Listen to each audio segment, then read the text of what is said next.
अगर आप भी वेट कर रहे हैं कि यूजीसी नेट एग्जामिनेशन की प्रिपरेशन मेरी हो चुकी है, एग्जामिनेशन क्वालिफाई हो चुका है या मुझे इस एग्जाम की प्रिपरेशन करनी है, मैं भी अपने कॉलेज में हूँ ताकि मैं असिस्टेंट प्रोफेसर बन सकूं, तो आप सरकारी असिस्टेंट प्रोफेसर की वैकेंसी का हमेशा वेट करते हो और वैकेंसी आने के बाद में सोचते हो कि तैयारी कैसे होगी या इस वैकेंसी का एक एग्जाम होगा, उसे क्वालिफाई करके मैं असिस्टेंट प्रोफेसर बनने वाली हूँ। बट व्हाट इफ अगर मैं आप लोगों को ऐसा बोलूं कि आप सभी लोग अगर अभी से असिस्टेंट प्रोफेसर बनने की तैयारी करोगे तो यूजीसी नेट एग्जामिनेशन के साथ साथ आप डायरेक्टली जॉब पर भी लग सकते हो और आप उन चुनिंदा 1% बच्चों में आ जाओगे हमारे देश के जो इस साल के अंदर असिस्टेंट प्रोफेसर बनने वाले हैं। अब वो कैसे होगा, उनके 8 तरीके मैं आपको समझाने वाली हूँ। कुछ ऐसी वैकेंसीज आप लोगों को बताने वाली हूँ जो ज्यादातर बच्चों को पता भी नहीं होती है कि वो इस एग्जामिनेशन को क्वालिफाई करके हासिल कर सकते हैं। सो अगर आप सभी लोगों को ये वीडियो अच्छा लगे तो वीडियो को लाइक जरूर करना, पूरा आराम से देखना। 8 तरीके की वैकेंसीज आपको समझाने वाली हूँ, सिर्फ और सिर्फ सेंट्रल यूनिवर्सिटीज या फिर आप लोगों की प्राइवेट यूनिवर्सिटीज की entry of the vacancy notification ही नहीं, पर और भी तरीके हैं उन वैकेंसीज के अंदर एंट्री लेने के, वो सब मैं इस वीडियो में आपको बताऊंगी।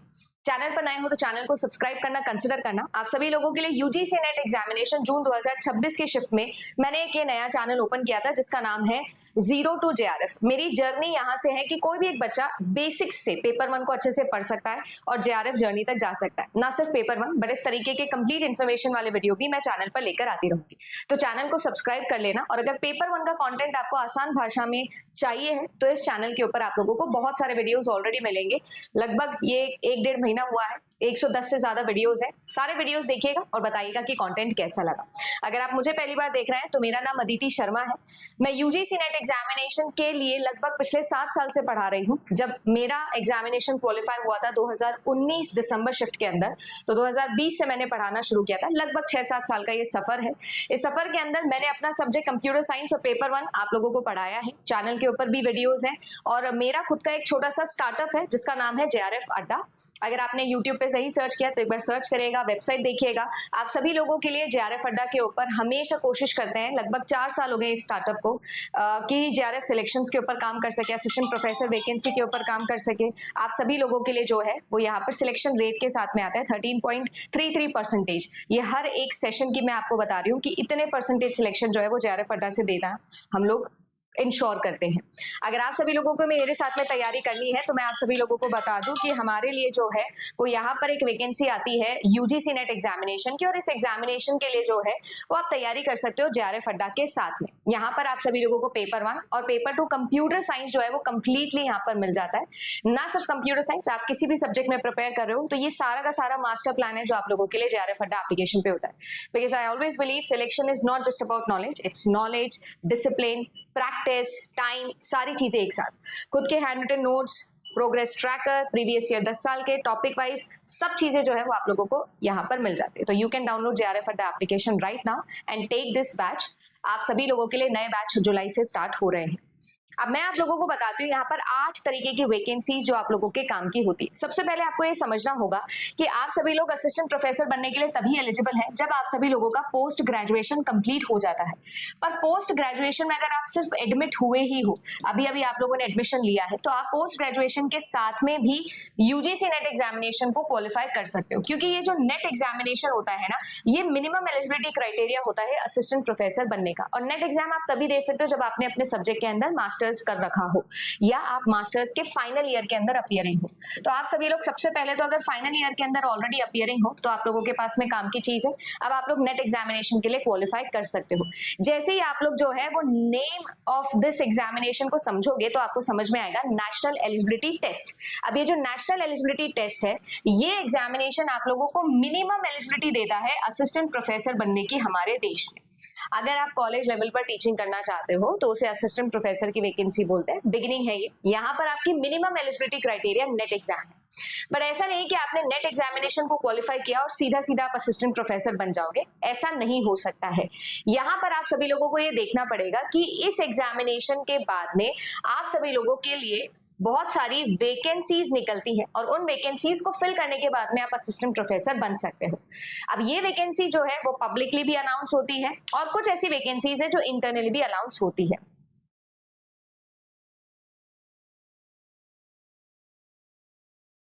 राइट। अब ये जो वैकेंसीज जिसकी मैं बात कर रही हूँ कि जो इंटरनली आप लोगों के लिए अनाउंस होती है, अब उनमें आप कैसे फिल कर सकते हो, कौन कौन से तरीके हैं, वो मैं आप लोगों को समझाती हूँ। सबसे पहले तो आपको ये समझना होगा कि सेंट्रल यूनिवर्सिटी के अंदर अगर आप लोग असिस्टेंट प्रोफेसर बनना चाहते हो तो यहाँ पर जो एम्प्लॉयर होता है वो सेंट्रल यूनिवर्सिटी होती है और इसका बड़ा बड़ा नोटिफिकेशन आप लोगों के सामने निकलता है। जैसे कि आप सभी लोगों को पता है इतनी 1000 वैकेंसीज आई, ये आई, वो आई, इस तरीके से। तो यहाँ पर यूनिवर्सिटी का नोटिफिकेशन निकलता है, इंटरव्यू होता है और उसके बाद में जो है वो आप सभी लोगों की जॉब लग जाती है। यहाँ पर जो एग्जामिनेशन है वो 3 चरणों में होता है। सबसे पहले जो है वो आप लोगों का एक रिटन एग्जामिनेशन लिया जाता है। जब आप लोग रिटन एग्जामिनेशन को क्वालिफाई कर लेते हो, ये रिटन एग्जामिनेशन जो है इसमें 2 पेपर्स होते हैं, 2 चीजें पूछी जाती है। एक आपको जनरल नॉलेज पूछी जाती है और एक आप लोगों की जो है वो सब्जेक्ट नॉलेज आपसे पूछी जाती है। अब सब्जेक्ट नॉलेज में भी जो है वो आप लोगों के पास में 2 पेपर्स होते हैं, पेपर 2 और पेपर 3। अब ये जो है ये स्टेट वाइज डिवाइडेड होता है। जैसे अगर आप राजस्थान के अंदर असिस्टेंट प्रोफेसर अप्लाई करोगे तो आपको राजस्थान की जीके पूछी जाएगी। अगर आप यूपी में करोगे तो यूपी, हरियाणा में तो हरियाणा, जम्मू एंड कश्मीर तो जम्मू एंड कश्मीर का जीके। एंड यहाँ पर जो आप लोगों का पेपर 2 और पेपर 3 है, 2 पेपर आप लोगों के सब्जेक्ट के यूजुअली होते हैं। इनमें से जो एक पेपर होता है वो आप लोगों का कंप्लीटली एमसीक्यू बेसिस के ऊपर होता है और जो आप लोगों का पेपर 3 होता है ये जो है ये या तो एमसीक्यू बेसिस पर हो सकता है या फिर ये जो है ये आप लोगों का थ्योरी बेसिस पर या फिर सब्जेक्टिव पेपर हो सकता है। आजकल का ट्रेंड ये हो गया है कि आप लोगों के लिए असिस्टेंट प्रोफेसर का जो पेपर 2 होता है या जो आपका नेक्स्ट पेपर सब्जेक्ट पेपर होता है वो थ्योरेटिकल सब्जेक्टिव मैनर के अंदर लिया जाने लगा है। हरियाणा के अंदर ये हुआ और ऐसे ही अब और भी स्टेट्स जो है वो इसे अडेप्ट कर रहे हैं। कुछ स्टेट्स अभी भी पुराने स्कीम पे चल रहे हैं कि 2 पेपर होते हैं, दोनों ही एमसीक्यू बेसिस पर होते हैं, दोनों ही आपके सब्जेक्ट के होते हैं और एक आपका कॉमन पेपर होता है जो कि आपका जीके का पेपर होता है। ये आप लोगों का पहला राउंड होता है रिटन एग्जामिनेशन का। फिर दूसरा जो राउंड होता है वो होता है आप लोगों का इंटरव्यू। जैसे ही कोई भी बच्चा यहाँ पर सिलेक्ट हो जाता है और उसके बाद में वो इंटरव्यू के लिए शॉर्टलिस्ट किया जाता है, फिर आपका असिस्टेंट प्रोफेसर का इंटरव्यू होता है। जो भी कंडक्टिंग ऑर्गेनाइजेशन होती है वो पैनल बनाती है, इंटरव्यू होता है और इंटरव्यू होने के बाद में थर्ड आप लोगों का होता है डॉक्यूमेंट वेरिफिकेशन। यूजुअली ये जो डॉक्यूमेंट वेरिफिकेशन है ना, इस समय पर आप लोगों का आपका नेट का सर्टिफिकेट आपके हाथों में चाहिए होता है। इन शॉर्ट अगर आप सभी लोग अभी प्रिपेयर कर रहे हो, अभी असिस्टेंट प्रोफेसर का एग्जामिनेशन क्वालिफाई कर लेते हो और दिसंबर में आप लोग नेट क्वालिफाई करते हो, दिसंबर 2024 के अंदर आप नेट क्वालिफाई करते हो और जनवरी में आपका डॉक्यूमेंट वेरिफिकेशन हो रहा है, तो परफेक्ट कॉम्बिनेशन है, बिल्कुल चलेगा। क्योंकि नेट का सिलेबस और एपी जो पेपर 2 और पेपर 3 है उसका सिलेबस आप लोगों का सिमिलर ही होता है। थोड़ा सा एडिशनल आपको पढ़ना पड़ेगा असिस्टेंट प्रोफेसर के लिए, सब्जेक्ट में भी और जीके में भी। ये होता है सबसे बेसिक तरीका जो ज्यादातर स्टूडेंट्स को पता होता है। ये सबसे बेसिक तरीका है जिससे आप असिस्टेंट प्रोफेसर बन सकते हो। सैलरी की जहां पर मैं बात करूंगी तो जो असिस्टेंट प्रोफेसर है उसकी सैलरी पे ग्रेड बहुत अच्छा है। 80,000 से आप लोगों की सैलरी स्टार्ट होती है और 1 लाख तक जो है वो आप लोगों की सैलरी जा सकती है। परमानेंट वैकेंसी होती है। आई थिंक हमारे देश के अंदर सबसे टॉप 5 बढ़िया वैकेंसीज या सैलरीज की आप बात करोगे, assistant professor will definitely come into it. अब अगर मैं बात करूं तो इसके अलावा आपके स्टेट यूनिवर्सिटीज के अंदर भी असिस्टेंट प्रोफेसर की वैकेंसी निकलती है। सेम तरीका है जैसे मैंने आपको बताया, यहाँ पर भी वैकेंसी अनाउंस होगी। वैकेंसी अनाउंस होने के बाद में आप स्टेट यूनिवर्सिटी के अंदर असिस्टेंट प्रोफेसर बन जाओगे। यहाँ पर जो स्टेट यूनिवर्सिटी है उसके अंदर सैलरी पैकेज जो होता है वो थोड़ा सा कम होता है, क्योंकि यहाँ पर स्टेट का लेजिस्लेशन चलता है, स्टेट का ज्यादा जो पार्टिसिपेशन है वो चलता है। तो जो आप लोगों का सैलरी होता है, जो पे ग्रेड होता है, वो स्टेट वाइज डिसाइड होता है, थोड़ा सा कम होता है। 70,000 के आसपास आपकी स्टार्टिंग सैलरी होती है। इसके बाद में जो है वो आप सभी लोगों के लिए जो गवर्नमेंट कॉलेजेस होते हैं उनके अंदर असिस्टेंट प्रोफेसर की जो वैकेंसीज निकलती है वो स्टेट पीसीएस निकालते हैं। अब ये जो स्टेट पीसीएस है ये अपनी वैकेंसी निकालते हैं और इनकी वैकेंसी के लिए जो है वो एक कॉमन तरीका होता है, चाहे वो आरपीएससी हो, यूपीपीएससी हो, एमपीपीएससी हो, एचपीएससी हो, ये अभी अभी एग्जामिनेशन हुए हैं। ये जो है रिटन एग्जामिनेशन तो आप लोगों का ले ही रहे हैं, बट जब यूनिवर्सिटी लेवल पर आपके एग्जाम होते हैं, स्टेट लेवल पर या सेंट्रल लेवल पर, तो दूसरा तरीका जिससे आप लोग बन सकते हो असिस्टेंट प्रोफेसर, या दूसरा तरीका जो है वो होता है आप लोगों का एपीआई मैकेनिज्म। एपीआई का मतलब होता है academic performance indicator. Academic performance indicator, API जो है वो आप लोगों का डिसाइड किया जाता है। देखो, government assistant professor vacancy university state level या सेंट्रल लेवल के ऊपर रिटन एग्जामिनेशन वाला तो एक तरीका है, बट इसके अलावा कुछ आप लोगों की जो वैकेंसीज है वो एपीआई के थ्रू भी फिल की जाती है, जिसमें रिटन एग्जाम नहीं होता, डायरेक्टली एपीआई के थ्रू बच्चे शॉर्टलिस्ट किए जाते हैं और फिर आप सभी लोगों को जो है वो इंटरव्यू कॉल किया जाता है। सिर्फ एक ही तरीका होता है।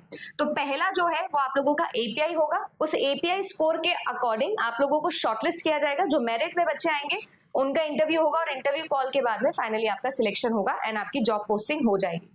अब ये जो एपीआई वाला सेगमेंट है ना, ये सेगमेंट थोड़ा सा कंफ्यूजिंग होता है और बहुत सारे बच्चों को इसका आइडिया भी नहीं होता है। तो मैं आप लोगों को थोड़ा बहुत आइडिया दे देती हूँ एपीआई का। जो आप लोगों का एपीआई होता है, ये एक तरीके का स्कोर है जो आउट ऑफ 100 आप लोगों को मिलता है ना। अब ये जो 100 नंबर है, ये अलग अलग डिपार्टमेंट के अंदर डिवाइडेड होते हैं। जैसे आप सभी लोगों के जो ग्रेजुएशन है, जो आप लोगों का पोस्ट ग्रेजुएशन है, उसमें आप लोगों की कितनी परसेंटेज बनी है। इसके बाद में आपके पास में नेट का क्वालिफिकेशन है, क्या नेट एग्जामिनेशन में आपने जेआरएफ क्वालिफाई किया था कि नहीं किया था, है ना। क्या आपके पास में पीएचडी डिग्री है कि नहीं है। इसके अलावा आप लोगों से ये भी पूछा जाता है कि क्या आपको कोई टीचिंग एक्सपीरियंस है, ठीक है, आपके पास में कोई रिसर्च पब्लिकेशन है या नहीं है ना, या कोई एक स्पेशल अवार्ड या वगैरह कुछ आपने नेशनल लेवल पे रिकॉग्नाइज्ड काम किया है कि नहीं किया हुआ है। इस तरीके की जो सारी की सारी चीजें हैं ना, वो सब मिलके आप लोगों का जो है वो एपीआई स्कोर बनाती है। आउट ऑफ 100 आपका एपीआई स्कोर होता है। आप ये जो एपीआई स्कोर है, ये अभी भी निकाल सकते हो अपना। अगर आपने पीएचडी नहीं भी किया, नेट जेआरएफ नहीं भी किया, तो ग्रेजुएशन पोस्ट ग्रेजुएशन में होता है। जैसे 80% से ज्यादा आती है तो कुछ नंबर मिलते हैं, है ना, और 80% से कम आती है तो कुछ नंबर मिलता है। इस तरीके से एक साल के टीचिंग एक्सपीरियंस के 2 नंबर मिलते हैं। पीएचडी के जो है वो 25 से 30 नंबर आप लोगों को मिलते हैं, है ना। नेट अगर क्वालिफाई किया तो 5 नंबर, जेआरएफ क्वालिफाई किया तो 7 नंबर मिलता है। इस प्रकार से आप लोगों का कंप्लीट एपीआई बनता है। इफ यू वांट कि मैं एपीआई को लेकर अलग से वीडियो बनाऊं तो प्लीज कमेंट सेक्शन में बता देना। I will make a different video जिसमें मैं एपीआई कैलकुलेट करना आपको बताऊंगी, या एपीआई कैसे बढ़ाना है वो भी मैं आपको बता दूंगी। बट यस, एपीआई के थ्रू आपका स्कोर बनता है। मान लो कि आपका एपीआई 70 बन रहा है और मेरा एपीआई जो है वो 75 बन रहा है, तो मैं आपके ऊपर मेरिट में आ जाऊंगी। मेरा इंटरव्यू कॉल पहले आएगा मेरे सब्जेक्ट के अंदर। इस तरीके से आपके एपीआई के थ्रू एंट्री होती है। अब एपीआई के थ्रू जब आपकी एंट्री होती है तो इंटरव्यू के अंदर सबसे ज्यादा डिपेंडेंट हो जाते हैं हम हमारे सब्जेक्ट के ऊपर, राइट, और सब्जेक्ट बेसिस पर आप लोगों का सिलेक्शन होता है।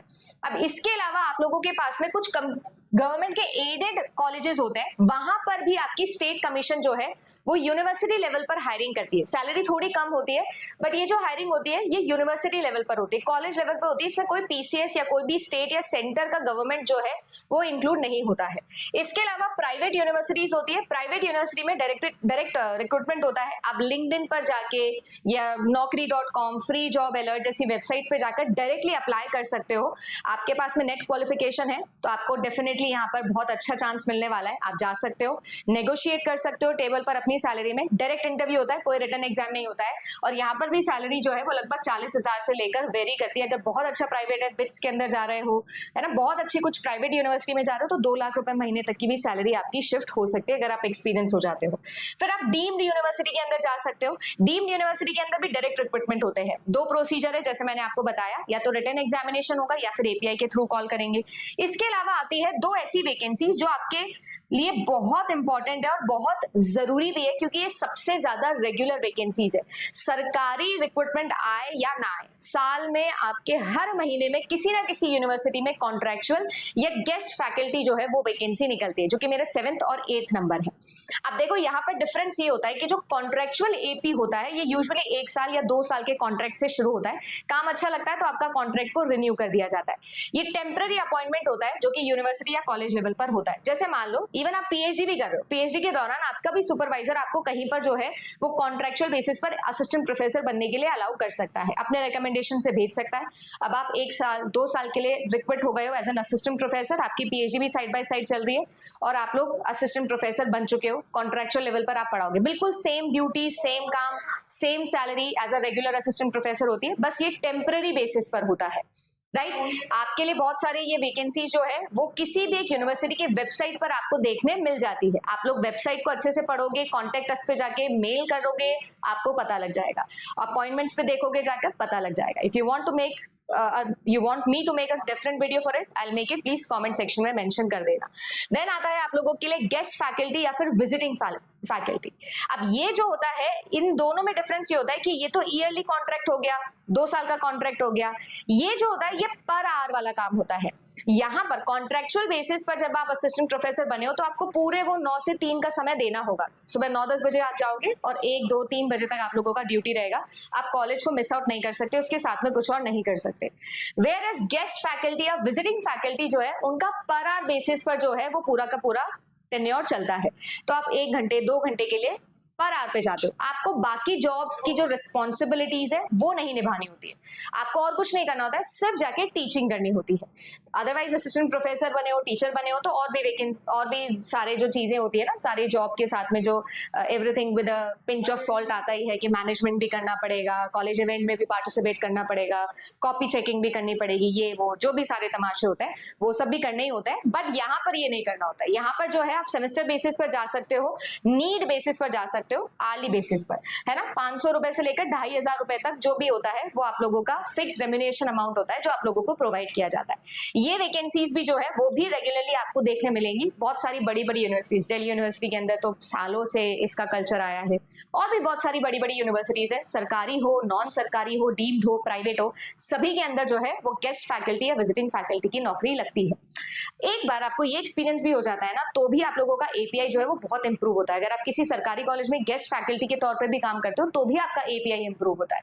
तो अगर आप ये सोच रहे हो कि मेरे पास में कोई बहुत बड़ा नोटिफिकेशन आएगा, उसके बाद में ही हम तैयारी करेंगे, उसके बाद में ही असिस्टेंट प्रोफेसर के बारे में सोचूंगी, तो मैं आप लोगों को बोलूंगी कि ये सोच गलत है। मैं लगभग 7 साल से ऐसे वीडियोस बना रही हूँ, 4 साल से तो खुद के स्टार्टअप पे ये काम कर रही हूँ, बहुत सारे बच्चों को मेंटोर कर रही हूँ कि इस तरीके से सोचना स्टार्ट करें। बिकॉज आप ये नहीं बैठ सकते हो कि यार असिस्टेंट प्रोफेसर की सरकारी वैकेंसी आएगी मेरे शहर में तो ही मैं असिस्टेंट प्रोफेसर के लिए तैयार करूंगा। You have to find a way, है ना। यूजीसी नेट एग्जाम के लिए कहा जाता है यार यूजीसी नेट करके क्या होता है, नौकरी तो लगती नहीं है, सिर्फ सर्टिफिकेशन मिल जाता है। वो नौकरी इसलिए नहीं लगती क्योंकि ये एग्जाम ऐसा एग्जाम नहीं कि नौकरी मिल गई, एग्जाम क्वालिफाई कर लिया नौकरी मिल गई, नहीं। अब आप एक अकेडमिशियन बन चुके हो, अब आपको रेगुलर लेवल के ऊपर जो है वो सर्च करना पड़ेगा, आपकी डेस्टिनेशन पता लगानी पड़ेगी, क्योंकि वो होता है ना, कुछ एक्स्ट्राऑर्डिनरी पाना चाहते हो लाइफ में तो कुछ एक्स्ट्राऑर्डिनरी एफर्ट्स भी मानने होते हैं। तो अभी का ये 1-2 साल का जो स्ट्रगल है आपकी आने वाली पूरी लाइफ को सेटल कर सकता है। ये एक ऐसा डिपार्टमेंट है, अकेडमिक्स एक ऐसा पार्ट होता है जिसमें अभी के लिए 1-2 साल आपको एफर्ट डालने पड़ेंगे, रेगुलर ढूंढनी पड़ेगी, क्रिएट करनी पड़ेंगी अपॉर्चुनिटीज। वैसे मैं इन सबको लेकर डेफिनेटली वीडियोस लेकर आती रहूंगी, 0 to JRF पर भी लेकर आती रहूंगी, तो आप चैनल सब्सक्राइब कर लेना। If you want to connect with me please comment section में बताना, या JRF अड्डा एप्लीकेशन पर भी आप लोग आ सकते हो, काउंसलिंग सेशन बुक कर सकते हो, हम आराम से बैठ के 1-to-1 भी बात कर लेंगे। But this is what I mean to say कि आप सब लोगों को ये सोचना पड़ेगा कि this is the time of making your career. I know a lot of student जो यूजीसी नेट एग्जामिनेशन के रिजल्ट्स का वेट कर रहे हैं, they must be waiting for it, but मैं फिर बोलूंगी go and find your university and search ways to get into it, be it an assistant professor, guest faculty, lecturer, or be a teaching associate or a research associate, whatever it is, but go and try। आपको जाना पड़ेगा, interviews देने पड़ेंगे, लोगों से मिलना पड़ेगा। उम्मीद करती हूँ कि ये वीडियो आप लोगों के लिए यूटिलिटी वाला होगा। अच्छा लगा तो प्लीज वीडियो को लाइक करिएगा, चैनल पर नए हो तो सब्सक्राइब करिएगा, कमेंट सेक्शन में अपना डाउट लिखिएगा, इनमें से किसी वैकेंसी पर आप चाहते हो कि मैं अलग से वीडियो बनाऊं प्लीज बताइएगा, और एपीआई अगर आपको नहीं समझ में आया है तो भी बताइएगा, मैं उस पर भी अलग से वीडियो लेकर आ जाऊं। Thank you so much.